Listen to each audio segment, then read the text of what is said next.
Hello readers, எல்லாரும் எப்படி இருக்கீங்க? இது வந்து நம்ம சேனலோட ஃபஸ்ட்டு ஒரு ஃபுல் லென்த் வீடியோவாக நம்ம வந்து முதல் முறையாக நம்ம சந்திக்கிறோம். எதுக்காக இந்த ஃபுல் லென்த் வீடியோ, எதுக்காக இந்த ஷோ அப்படின்னு கேட்டிங்கன்னா, நம்மள நிறைய பேர் வந்து சிறுகதைகள் நிறைய படிச்சிருப்போம், நாவல்கள் நிறைய படிச்சிருப்போம். பல மொழியிலேருந்து தமிழில் டிரான்ஸ்லேட் பண்ணதா, அல்ல பல மொழியிலேருந்து அந்த மொழியிலேயே தேடி தேடி போய் படிக்கிற வாசகர்கள்லாம் நமக்கு வந்து நிறைய பேர் தெரியும். படிக்க நிறைய பேருக்கு வந்து நேரம் இல்லாமல் இருந்திருக்கும். ஸோ அந்த மாதிரியான படிக்க நேரம் இல்லாமல் அவங்க போகிற வழியில் நான் வந்து லைக் ட்ராவல் டைம் தான் எனக்கு இருக்குது. ஸோ நான் அதில் கேட்க தான் முடியும் என்னால், இல்லை பார்க்க தான் முடியும், நான் என்னால் கான்சன்ட்ரேட் பண்ணி படிக்க முடியாது அப்படிங்கிற மாதிரியான நம்ம தமிழ் மக்களுக்கு தான் இந்த ஒரு ஷோ. இதில் நம்ம என்ன பேச போகிறோம்னா, நான் படித்த சிறுகதைகள் அல்லது எனக்கு ரொம்ப பிடித்த சிறுகதைகள், நான் உங்களுக்கு சொல்லணும்னு நினைக்கிற சிறுகதைகளை நான் வந்து தொடர்ந்து கதையாக சொல்ல போகிறேன். ஸோ இந்த ஷோ பேர் கதைக்களம்.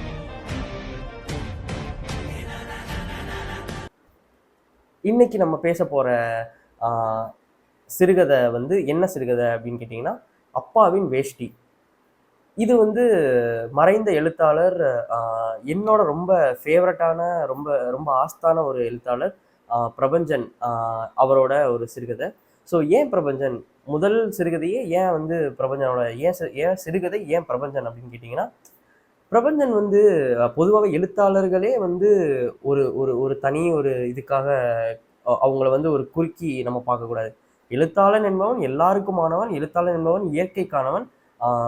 அவனுக்கு வந்து மனுஷங்களோட பேசுறதெல்லாம், அந்த பாஷையெல்லாம் அவனுக்கு பெருசா விளங்காது. எழுத்தாளனுக்கு வந்து இயற்கையோட மட்டும்தான் பேச முடியும். அவனுக்கு வந்து ஒரு மரத்துக்கும் ஒரு ஒரு ஒரு பணக்காரனுக்கும் வித்தியாசம் தெரியாது. அவன் ரெண்டும் ஒன்று தான். அவனை பொறுத்த வரையில, அவனோட பார்வையில. ஸோ இப்போ வந்து அவரோட சிறுகதைகள்ல அது ரொம்ப பிரதிபலிக்கும்.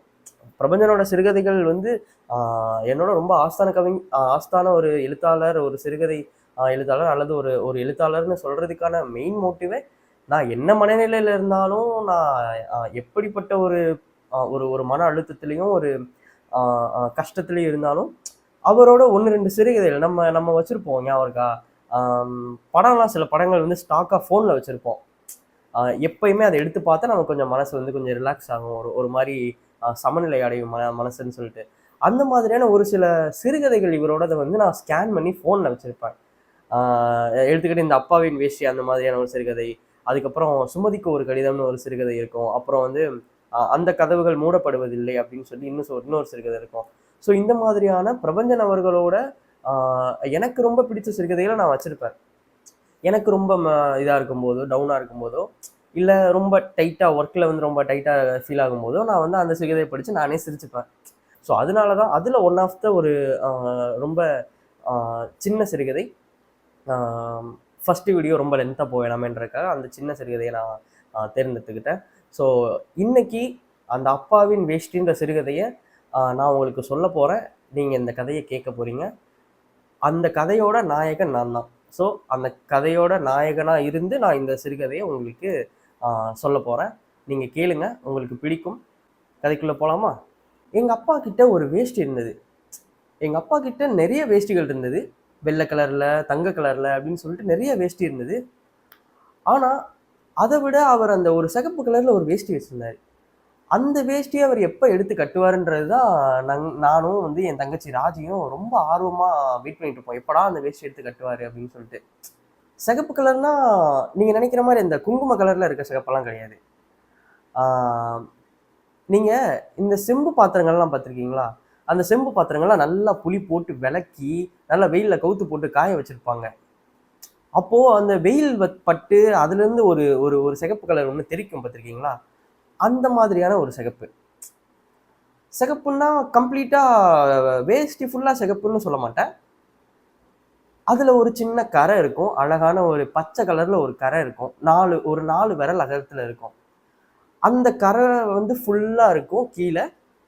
அதில் வந்து நான் சின்ன பிள்ளையில பார்க்கும்போது அழகா வாத்துகள் வந்து நீந்திக்கிட்டு இருக்கும். இதில் காமெடி என்னன்னா, கொஞ்ச நாளுக்கு அப்புறம் தான் எங்கள் அம்மா சொன்னாங்க, அது வாத்துலடா முட்டா பையிலே, அது அன்னப்பறவைன்னு.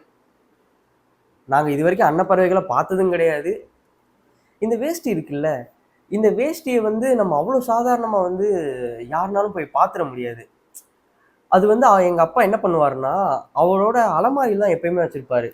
எங்களெல்லாம் யாரையுமே வந்து போய் அவ்வளோ ஈஸியா நாங்க தொட்டு பார்த்ததில்ல. அது அவரோட அலமாரிக்குள்ள தான் இருக்கும். ஏதாவது விசேஷ நாட்கள்லயோ, ஆ இல்ல தாத்தாவோட தவசத்திலயோ தான் அந்த வேஷ்டி வந்து எடுத்து அவரு இன்னைக்குமே கட்டியிருக்காரு. அலமாரின்னா வந்து ஒரு ஒரு ஆள் உயர ஒரு அலமாரி. இப்பல்லாம் நம்ம அலமாரி வந்து ஒரு ஒரு ஒரு நம்ம நம்ம சைஸுக்கு ஒரு ஆள் அளவுக்கு இருக்கும். ஆனா இப்ப இருக்க அலமாரி அந்த ஒரு அலமாரிய மாதிரி ஒரு 3 அலமாரி பக்கத்துல பக்கத்துல அடுக்கி வச்சா, எவ்வளோ பெருசு இருக்குமோ அவ்வளோ பெருசு எங்க அலமாரி. அந்த அலமாரிக்குள்ள தான் எப்பயுமே அப்பா வந்து அந்த வேஷ்டிய வந்து ஒரு ஒரு துண்ட போட்டு சுத்தி உள்ள மடிச்சு வைப்பாரு அப்பா எப்பயுமே. அன்னைக்கு காலையில ஒரு ஒரு பண்டிகை நாள் நாங்கலாம் வந்து குளிச்சுட்டு, நாங்கலாம் வந்து ஜாலியா ரெடி ஆயிட்டு, புது துணிகள்லாம் போட்டுட்டு வந்து அப்பா எப்படா குளிக்க போவாரு? ஸோ அப்பா குளிச்சாருன்னா, அந்த புது வேஷ்டிய வந்து எடுப்பாரு அலமாரிலருந்து.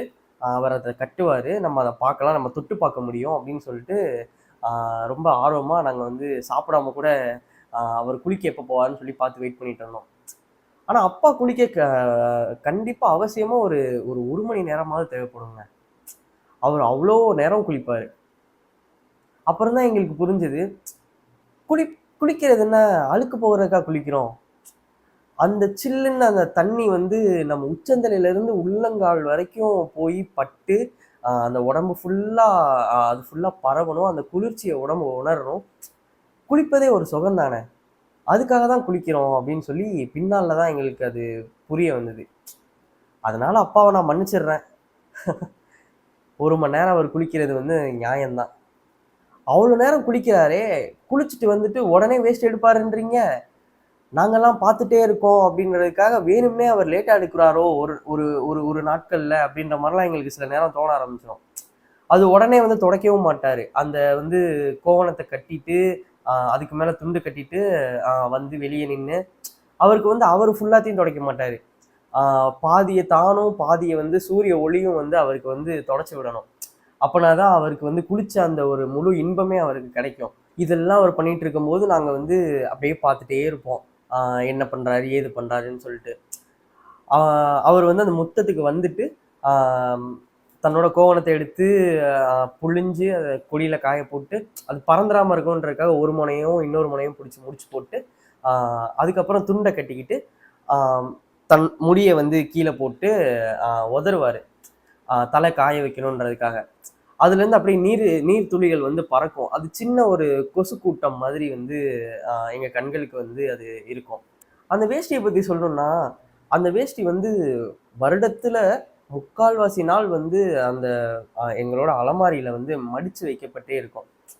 அந்த வேஷ்டிய வந்து அப்பா நான் முன்னாடியே சொன்ன மாரி ஏதாவது ஒரு சில நாட்கள்ல தான் எடுத்து கட்டுவாரு. ஸோ அந்த மடிப்புகள்லாம் அப்படியே இருக்கும். அந்த அந்த கடைசி வரையும் வந்து அந்த அந்த வேஷ்டியில இருக்க அன்னப்பறவைகளுக்கு வந்து எந்த பாதிப்பும் ஏற்படல. ஆ அப்பா அந்த வேட்டிய துன்புறுத்தவே இல்ல. அதுக்கு மேல அந்த அந்த பச்சை நிறத்துல இருக்க அந்த ஜரிகை நான் சொன்னேன். அந்த ஜரிகையில வந்து எந்த ஒரு சின்ன கீறலும் இல்ல. அந்த ஜரிகை விழவே இல்ல கடைசி வரைக்கும். அந்த வேஷ்டிய வந்து அப்பா கடைசி வரைக்கும் தன்னுடைய குழந்தை மாரி அது ஒரு புது புது வேஷ்டி மாரியே பாதுகாத்து வந்தாரு. அந்த வேஷ்டியோட நெசவு நேர்த்தி எப்படி? என்ன மன்னிச்சிடுங்க. நான் இந்த ஒரு விஷயத்த மட்டும் நான் கொஞ்சம் அந்த கதாபாத்திரத்திலருந்து வெளிய வந்து அ சொல்லணும்னு ஆசைப்படுறேன். பிரபஞ்சன் எப்படி எழுதியிருக்காருன்னா, ஆ இந்த இந்த வேஷ்டிய வந்து யாரு நெஞ்சிருப்பா? எப்படியாப்பட்ட ஒரு மனுஷன் நெஞ்சிருந்தா, இந்த வேஷ்டி வந்து இவ்ளோ தரமானதா, இவ்ளோ வருஷங்கள் உழைக்கிறதா இருக்கும்.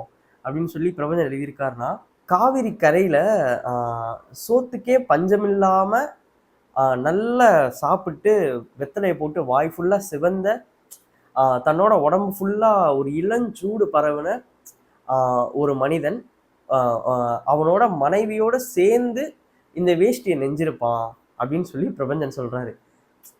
நீங்க நல்லா யோசித்து பார்த்தீங்கன்னா, இது எல்லாமே கான்ட்ரடிக்ஷன்.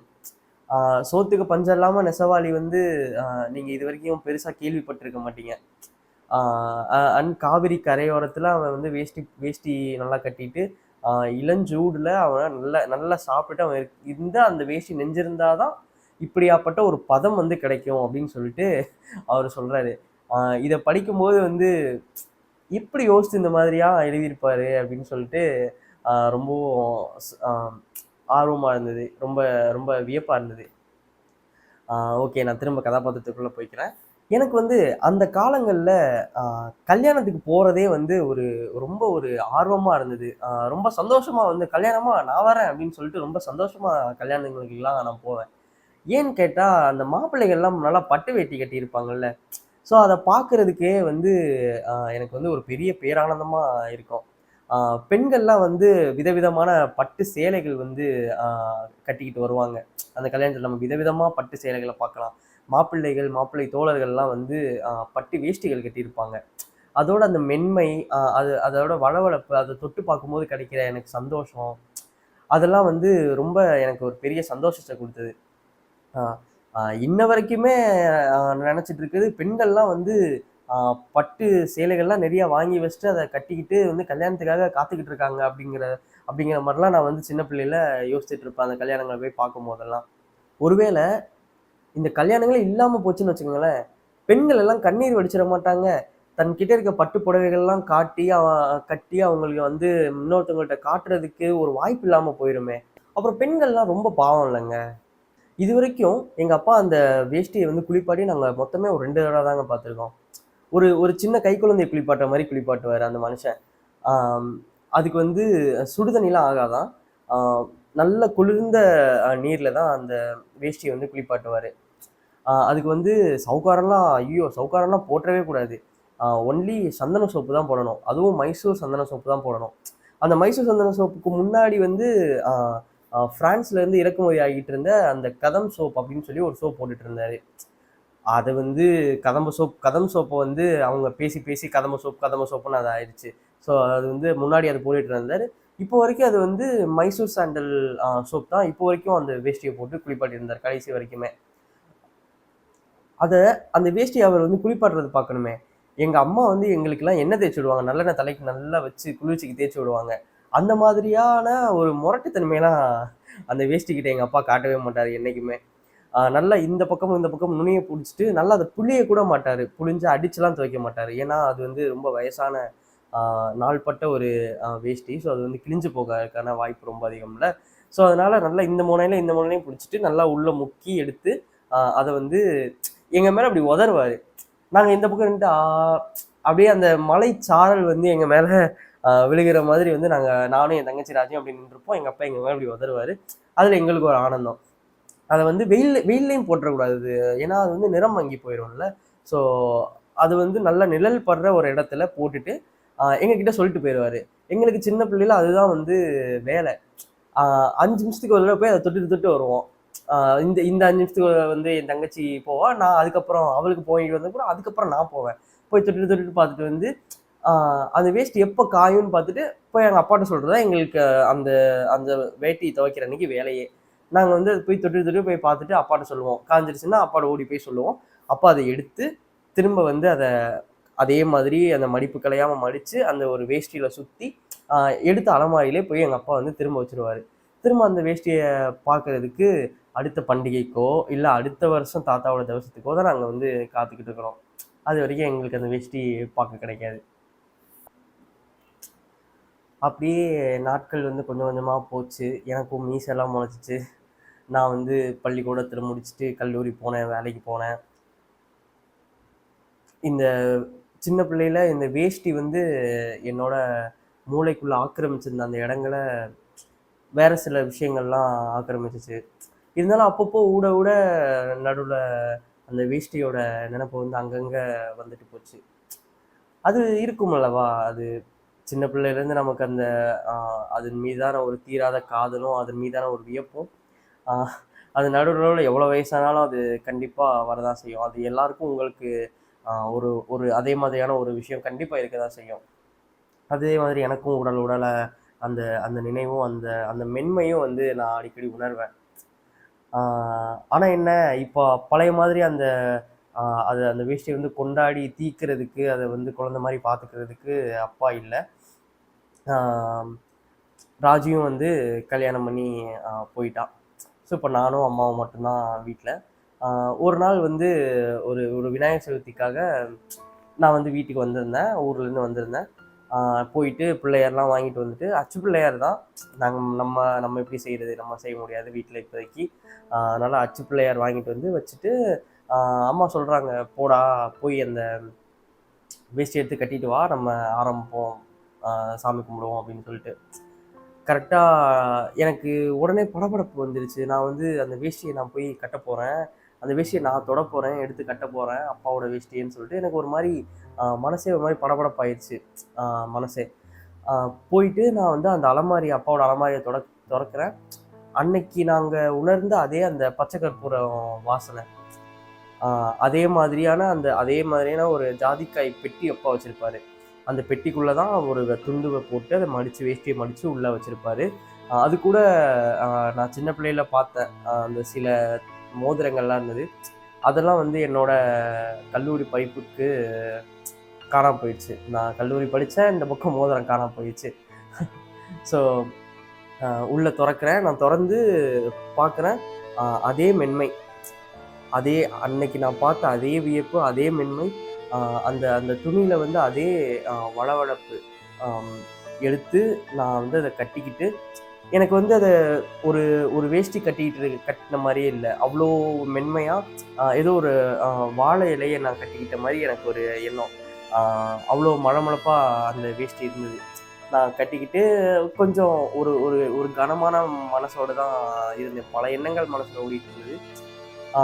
அதுக்கப்புறம் சரி உட்காரு, சாமி கும்பிடலாம் அப்படின்னு சொல்லிட்டு அம்மா சொன்னாங்க. நான் வந்து அந்த பலகையை எடுத்து போட்டு அதில் நான் வந்து உட்கார போகிறேன். என்னோட அந்த பின் மடிப்பில் வந்து உட்கார்ற டைமில் கரெக்டாக ஒரு சத்தம், அந்த வேஷ்டி வந்து அந்த இடத்துல உயிரை விட்டுருச்சு. என்னோட பின் மடிப்பில் அது வந்து ஃபுல்லாக ஒரு நெடுகிலையும் கிழிஞ்சிருந்தது. அப்போது எனக்குள்ளான ஏற்பட்ட அந்த உணர்வை நான் வந்து எப்படி சொல்லுவேன்னு எனக்கு தெரியல. இப்போ வரைக்குமே என்னால் அதை சரியாக வெளிப்படுத்த முடியல. சொல்லணுன்னா, நல்ல மை இருட்டில் நல்லா தூங்கிட்டு இருந்த ஒரு குழந்தையோட அந்த பிஞ்சு கைகளை நான் வந்து தெரியாமல் மிதிச்சிட்ட மாதிரி உணர்ந்தேன் அந்த நேரத்தில். இந்த மாதிரியான நிறைய சிறுகதைகளை நம்ம வரும் நாட்களில் நான் உங்களுக்கு சொல்ல போகிறேன். இது பிடிச்சிருந்தா நீங்கள் கண்டிப்பாக உங்கள் நண்பர்களுக்கும் உங்கள் உறவினர்களுக்கும் இதை வந்து லைக் பண்ணுங்கள், ஷேர் பண்ணுங்கள், நம்ம சேனலை கண்டிப்பாக சப்ஸ்கிரைப் பண்ணுங்கள். ஸோ இன்னும் நிறைய சிறுகதைகளை, இன்னும் நிறைய எழுத்தாளர்களோட பேசப்படாத சிறுகதைகளை, நல்ல சிறுகதைகளை, நல்ல தமிழ் இலக்கியத்தை உங்கள்கிட்ட வந்து கொண்டு வந்து சேர்க்கறதுக்கு நான் இதை வந்து தொடர்ந்து பண்ணுவேன். ஏதாவது சின்ன சின்ன சஜஷன்ஸ் ஆர் இது நீங்கள் பேசுகிறது சரியில்லை, இது முதல் வீடியோ, ஸோ இன்னும் கண்டிப்பாக நிறைய தப்புகள் இருக்கும். நீங்கள் வந்து உங்களோட சஜஷன்ஸையும் உங்களோட ஃபீட்பேக்ஸையும் நீங்கள் கமெண்ட்டில் போடுங்க. உங்களுக்கு இதே மாதிரியாக ஏதாவது ஒரு பொருள் இருந்தாலோ, ஏதாவது ஒரு சின்ன நினைவு வந்து இருந்தாலோ அதையும் நீங்கள் கமெண்ட்டில் போடுங்க. நம்ம வந்து ஒரு நல்ல உரையாடலை கமெண்ட் செக்ஷனில் நிகழ்த்துவோம்.